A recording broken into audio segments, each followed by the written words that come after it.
Yang tidak bawa Alkitab, bawa Alkitab, boleh. Alkitab. Yang nggak bawa dua-duanya berarti sudah hafal Alkitab. Ikut saya, segala tulisan yang diilhamkan Allah bermanfaat, mengajar saya, mendidik saya, memperbaiki kelakuan saya, dan membawa saya kepada kebenaran. Dalam nama Yesus. Amin. Salam miracle untuk jemaat Miracle Service di Jogja. Dan juga untuk saudara mengikuti program ini 30 menit ke depan kita akan belajar tentang indahnya firman Tuhan. Pada mulanya adalah firman. Firman itu bersama Allah. Dan firman itu adalah Allah. Firman-Nya nggak pernah gagal. Kita pernah gagal dan kita bisa gagal. Tapi firman-Nya nggak pernah gagal. Karena itu khotbah yang bagus selalu dimulai dengan menghormati firman. Dan saya mulai dengan membaca firman. Mari kita baca nas kita dari kitab Kisah Rasul. Kisah Rasul pasal 2 ayat 41 mulai. Orang-orang yang menerima perkataannya itu memberi diri dibaptis. Dan pada hari itu jumlah mereka bertambah kira-kira 3.000 jiwa. Ulangi ayat 41 lebih keras, 2-3. Orang-orang yang menerima perkataannya itu memberi diri dibaptis. Stop. Memberi diri atau dipaksa diri? Ada sebuah hubungan. Memberi diri. Gua mau deh. Dan pada hari itu sekali Petrus berkhotbah, khotbahnya nggak lebih dari 10 menit, 3.000 orang diselamatkan. Ayat 42. Mereka bertekun dalam pengajaran rasul-rasul dan dalam persekutuan, dan mereka selalu berkumpul untuk memecahkan roti dan berdoa. 43. Maka ketakutanlah semua mereka semua, sedang rasul-rasul itu mengadakan sedikit mujizat dan tanda. Sedikit atau banyak? Banyak. Saya senang dengan kata ini, saudara. Sore ini pun akan ada banyak mujizat.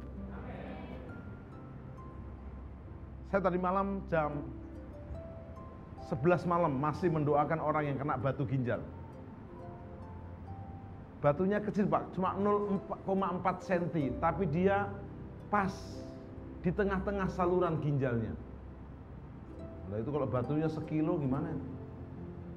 0,4 cm itu sudah teriak, tapi mujizatnya menyembuhkan. Maka ketakutanlah, tepatnya maka gentarlah semua orang. Sedang rasul-rasul itu, bukan Yesus lagi, rasul-rasul mengadakan banyak mujizat. Ikut tangan saya, banyak mujizat dan tanda-tanda. Saya beri tema firman Tuhan saat ini, gaya hidup jemaat mula-mula. Ikut tangan saya, gaya hidup. Gaya nggak gini ya, gaya gini ya.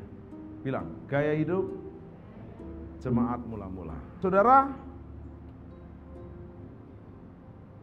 setelah gereja mula-mula, jemaat mula-mula menerima Yesus, maka mereka mengalami masa yang namanya kehidupan baru.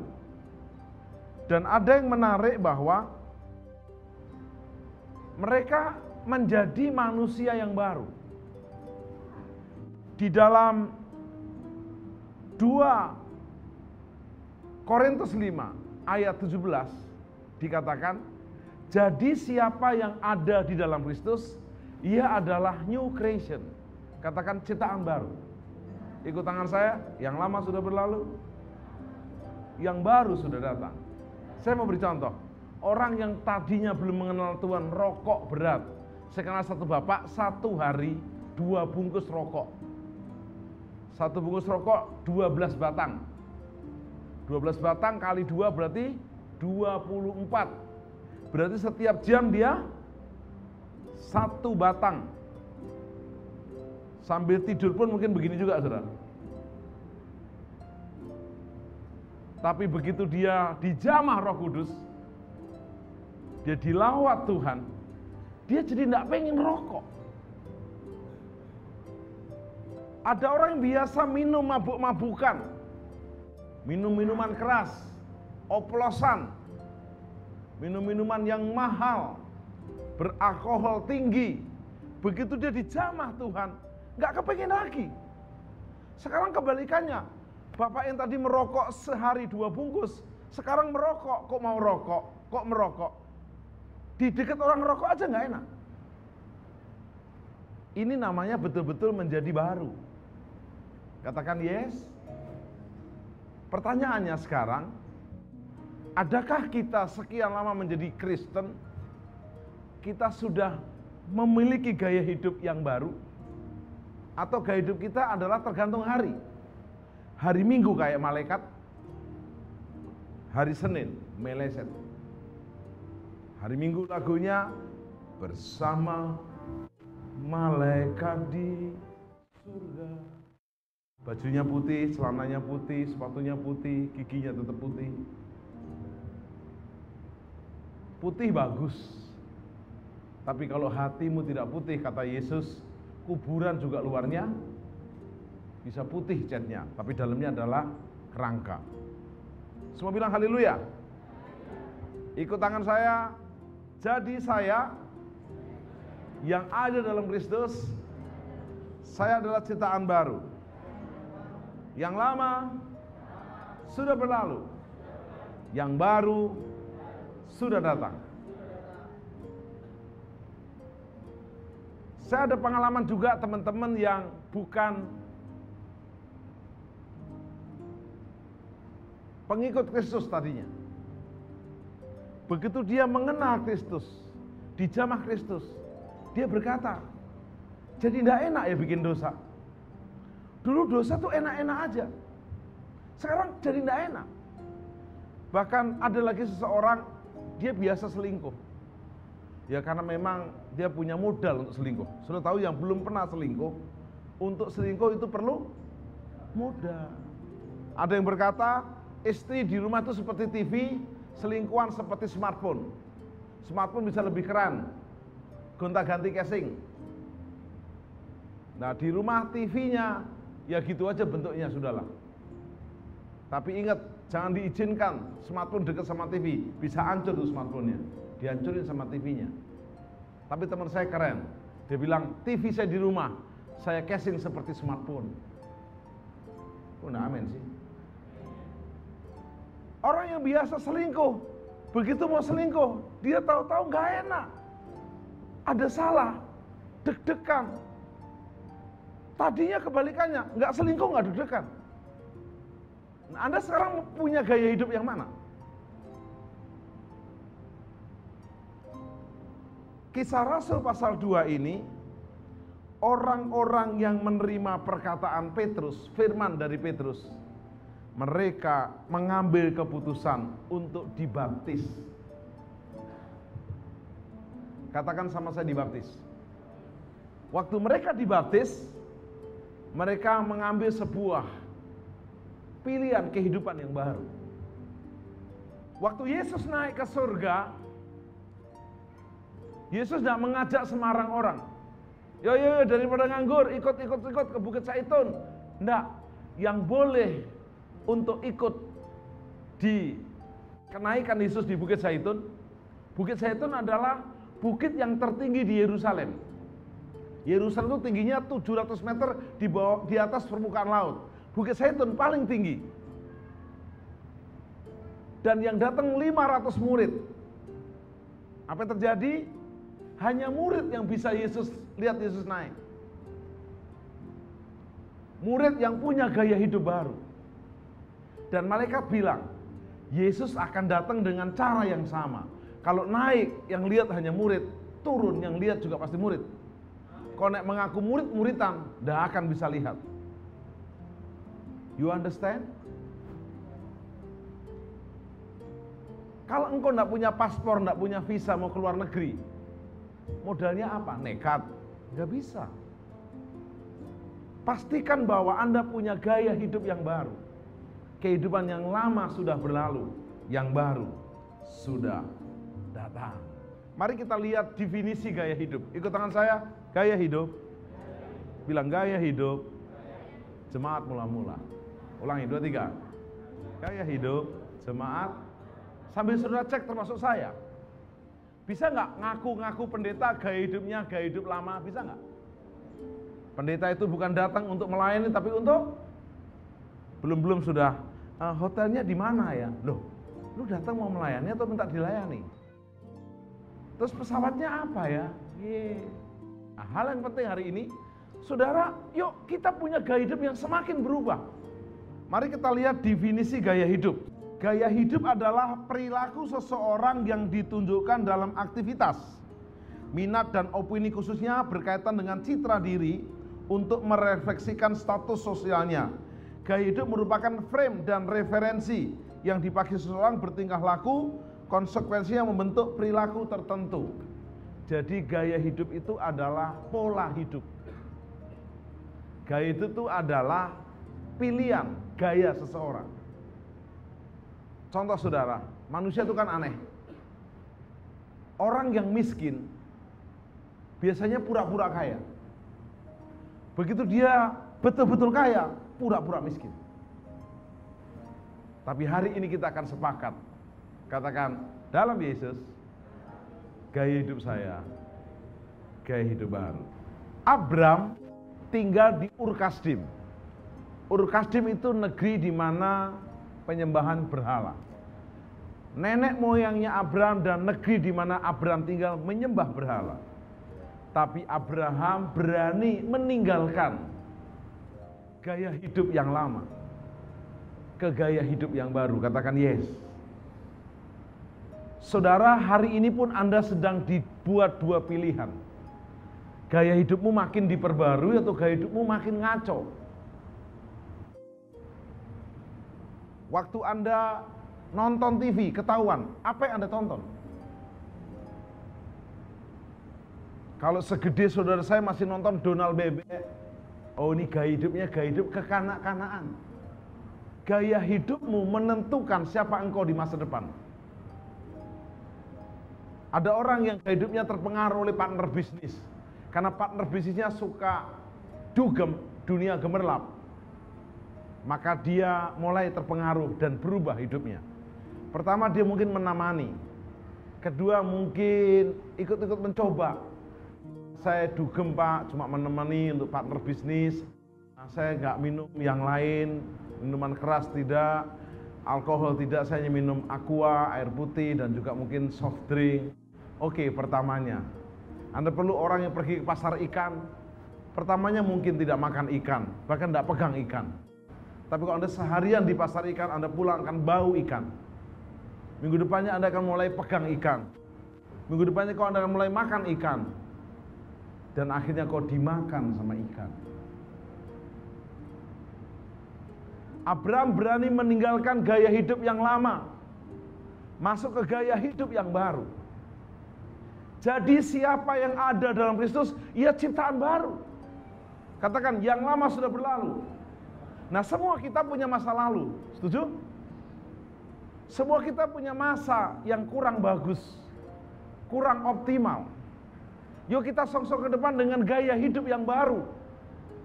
Sebelum saya berikan 4 gaya hidup baru jemaat mula-mula, mari kita mulai punya paradigma yang terus diperbaharui.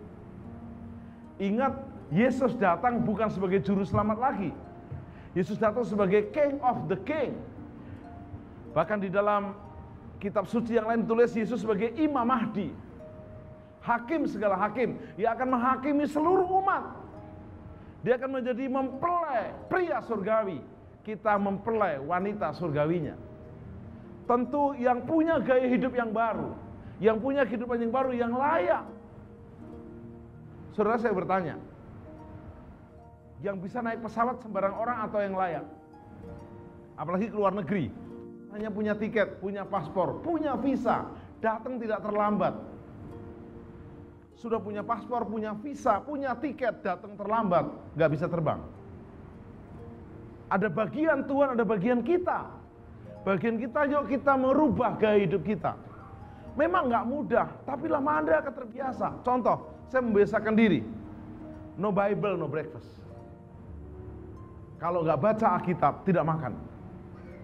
Pertama agak sulit. Udah lapar, apalagi bangun dini hari, 3:30 pagi. Harus baca Alkitab dulu baru makan. Bisa. Mari kita kembali kepada Kisah Rasul. Ingat, gaya hidupmu menentukan kehidupanmu ke depan. Anak-anak Daud gaya hidupnya berbeda-beda. Contoh, Absalom. Gaya hidupnya bois. Rambutnya dibuat panjang, memang dia tampan. Tapi dia berontak kepada ayahnya. Dia lari dengan kudanya dan rambutnya nyangkut di pohon dan dia mati. Terbunuh. Gayanya Amnon, pacaran bebas, gaya bebas. Dia memperkosa Tamar. Akhirnya kepalanya gelundung, ditebas oleh Absalom, kakaknya Tamar yang diperkosanya. Padahal masih saudara. Ingat, gaya hidupmu menentukan masa depanmu. Kalau kita bisa merubah, kenapa tidak? Katakan yes. Bukan hanya menentukan masa depan kita di akhir zaman, menentukan juga masa depan kita hari ini dan umur kita di bumi.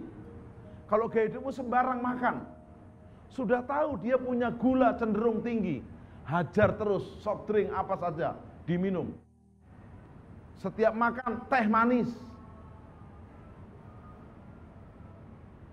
Anda perlu tahu kalau kita kurang gula, nambah gula gampang. Kelebihan gula dikurangi nggak bisa. Sudah tahu dia cenderung asam urat tinggi, hajar, jeroan. Enggak apa-apa Pak, dikuduskan oleh darah Yesus.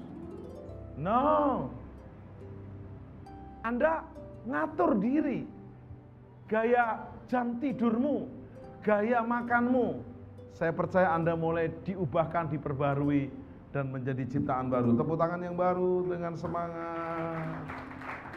Katakan haleluya. Haleluya. Mari kita lihat 4 gaya baru jemaat mula-mula. Katakan gaya hidup jemaat mula-mula. Nomor 1 kita lihat Kisah Rasul 2:41. Ini penting. Kisah Rasul 2:41. Orang-orang yang menerima perkataannya itu memberi diri dibaptis. Ingat, keren banget. Mereka memberi diri dibaptis. Setelah mereka menerima perkataan, mereka bukan ngeraskan hati, tegar tengkuk. Mereka responnya cepat. Oke, saya mau dibaptis. Saya masih ingat waktu saya pertama kali lulus SMP dari desa, saya ke kota, di kota Tuban. Hari itu ada baptisan, pendeta khotbah soal baptisan. Saya begitu tersentuh, saya langsung angkat tangan. Pak, saya baru datang pertama kali hari ini. Langsung minta dibaptis bisa? Kalau adik betul-betul buat, bisa. Langsung saya pulang ke rumah, ambil baju di kos-kosan, saya dibaptis di Laut Tuban. Respon. Nomor 1, gaya hidupmu untuk menjadi gaya hidup baru jemaat mula-mula adalah responnya cepat. Mereka memberi diri dibaptis. Untuk apa? Bertobat. Diperbaharui. Ikut tangan saya, selalu mau diperbaharui. Selalu mau bertobat. Katakan yes. Setiap dengar khotbah ngomong gini, untuk saya apa ya? Jangan dibalik. Gua udah tahu. Gua udah ngerti. Gua udah denger. Gua lama-lama lu masuk gua sendiri. Gua kekerasan hati kita. Gaya hidup pertama Anda adalah selalu mau diperbaharui. Oke, saya mau dibaptis. Oke, saya mau pelepasan. Oke, saya mau ikut fresh. Oke, saya mau jadi murid. Oke, saya mau melayani. Oke, dan oke, jangan. Tunggu Pak, tunggu. Saya wait and see. Tunggu dan melihat. Mereka memberi diri dengan cepat untuk dibaptis. Ini penting. Saya akan beri urutan ini supaya Anda dan saya setiap hari selalu memperbaharui diri. Termasuk saya. Sedang mencoba. Betapa saya terkaget-kaget waktu orang berkata sama saya. Dia ngomong gini, Pak Tim, memang kalau Pak khotbah di TV, orang merasakan hadirat Tuhan. Orang merasakan lawatan Roh Kudus. Tapi matanya dia tidak lihat lawatan. mata yang lihat perut Bapak. Saya belum berubah betul soal perut, masih proses. Tapi sudah mulai ada perbaikan. Oh, nah, amin. Katakan yes. Soal olahraga, perbaikan. Bukan lalu minggu non-stop, hari lain tidak bisa pelayanan, tidak ada olahraga, sehingga ngos-ngosan. Anda mulai membagi diri, kapan makan. Saya buat peraturan ke dua anak saya tidak pernah larang kamu makan, tapi harus input dan output seimbang. Jadi saya tahu kalau hari ini makan agak banyak, besok lari lebih kencang. Siapa yang selalu mau diperbarui, lambaikan tangan. Khotbah berhasil, tepuk tangan biar semangat. Yang kedua, Kisah Rasul pasal 2 ayat 42. Mereka bertekun dalam pengajaran rasul-rasul. Ikut tangan saya, bertekun. Bilang, bertekun dalam pengajaran. Siap. Setelah mau diperbaharui, Anda mau bertekun dalam pengajaran. Ini yang mana ya? Oh, yang itu ya. Oke. Aduh Pak, saya itu kok susah Pak ya menangkap pengajaran. Gampang saudara. Aduh Pak, Alkitab begitu tebel Pak, 66 kitab. Coba baca, Anda mulai ngerti. Anda kalau makan ikan yang enak, Anda makan dagingnya dulu, tulangnya terakhir. Lama-lama tulangnya enak juga, terakhir kepalanya pun dikremes. Hari-hari ini Anda dan saya bukan saja selalu mau diperbaharui, tetapi selalu mau tekun dalam pengajaran. Meningkatkan kualitas. Kalau Anda baca Alkitab mulai berurutan. Kalau Anda baca Alkitab mulai dicatat yang penting. Kalau Anda mulai dengarkan khotbah, Anda catat poin-poinnya. Anda mulai sharing ke teman-teman. Tekun dalam pengajaran. Supaya kita dikitakan begini oleh Alkitab. Kamu sesat karena tidak tahu isi Alkitab. Ada yang berkata begini, Pak, nanti di surga masih ada cap jahe nggak Pak ya? Nggak ngerti ayat. Di surga tidak ada makan minum, tidak ada kawin dan mengawinkan. Ikut tangan saya, selalu mau diperbarui. Tekun dalam pengajaran rasul-rasul. Katakan haleluya. Yang ketiga, tekun dalam persekutuan. Ikut tangan saya, persekutuan. Nggak cukup Anda mau diperbaharui, nggak cukup Anda tekun dalam pengajaran rasul-rasul, maka yang ketiga Anda tekun dalam persekutuan. Apa itu persekutuan? Anda punya hubungan saudara secara horizontal. Nanti kita akan belajar tentang vertikal ke atas. Coba sapa sebelah kiri kananmu. Saya salut kau orang yang setia. Bilang dong. Bilang, kamu jemaat yang terus diperbaharui. Katakan yes. Ini penting, kita perlu persekutuan, kekeluargaan, fellowship. Gaya hidup baru jemaat di kota besar hari ini ke gereja seperti nonton bioskop. Serius. Kalau udah sekali ibadah 3.000 orang, nanti kita harus atur supaya tim freshnya, komselnya kuat. Kalau enggak saling sapa. Ikut tangan saya, persekutuan. Bilang, persaudaraan. Katakan haleluya. Dalam Yesus kita bersaudara. Tepuk tangan dong. Dalam Yesus, dalam Yesus.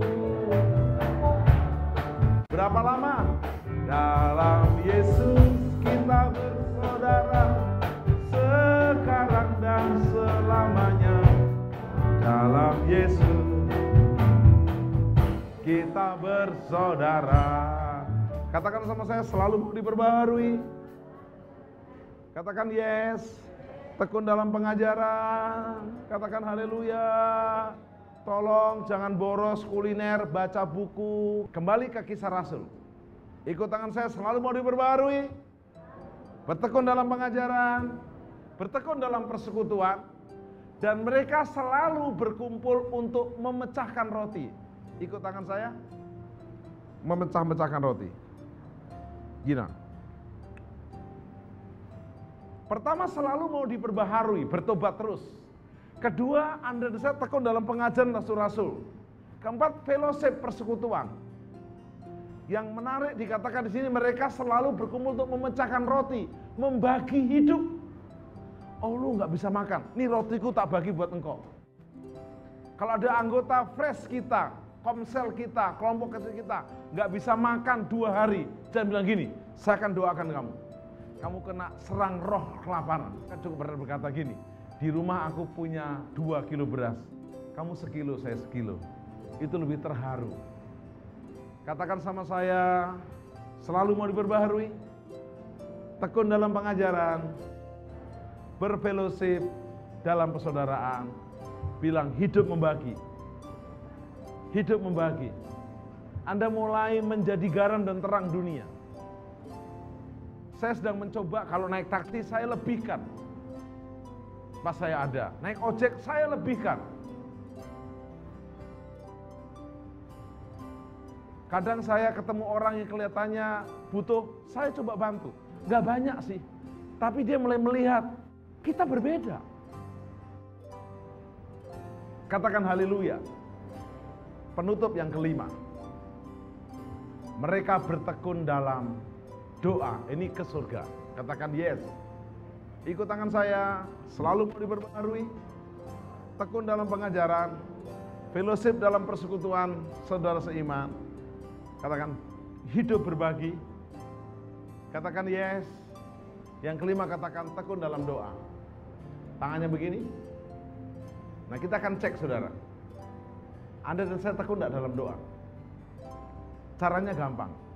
Kalau ibadah hari Minggu, yes hari Minggu ibadah. Atau kebalikannya, ya kemarin sudah Minggu, sekarang udah Minggu lagi. Ketahuan. Ketahuan. Di sini nggak ada. Nggak ada yang ngaku. Udah kemarin fresh, kelompok sel, kok kelompok sel lagi? Apa udah tugas lagi? Enggak. Ingat saudara, kita nggak ada punya apa-apa di dunia ini kecuali waktu yang Tuhan masih beri. Kalau waktunya udah dibilang Tuhan habis, selesailah semuanya. Belum terlambat. Mari saya tutup dengan 2 Korintus 5 ayat 17. Jadi siapa yang ada dalam Kristus, ia adalah ciptaan baru. Saya bilang Anda hari ini, kita nggak bisa menyamar-nyamar lagi. Kita harus berani tampil hidup yang baru. Kisah Rasul 2 ayat 4, 3. Kisah Rasul 2. Hasilnya kita lihat. Baca bersama saya. 2, 3. Maka ketakutanlah mereka semua, sedang rasul-rasul itu mengadakan sedikit mukjizat. Betul? Apa saudara? Yang buat mukjizat Yesus atau rasul-rasul? Sedikit atau banyak? Tahu, sore ini ada banyak mukjizat. Kau yang datang dalam keadaan lemah, kau akan dikuatkan. Sakit akan disembuhkan. Katakan haleluya. Katakan amin.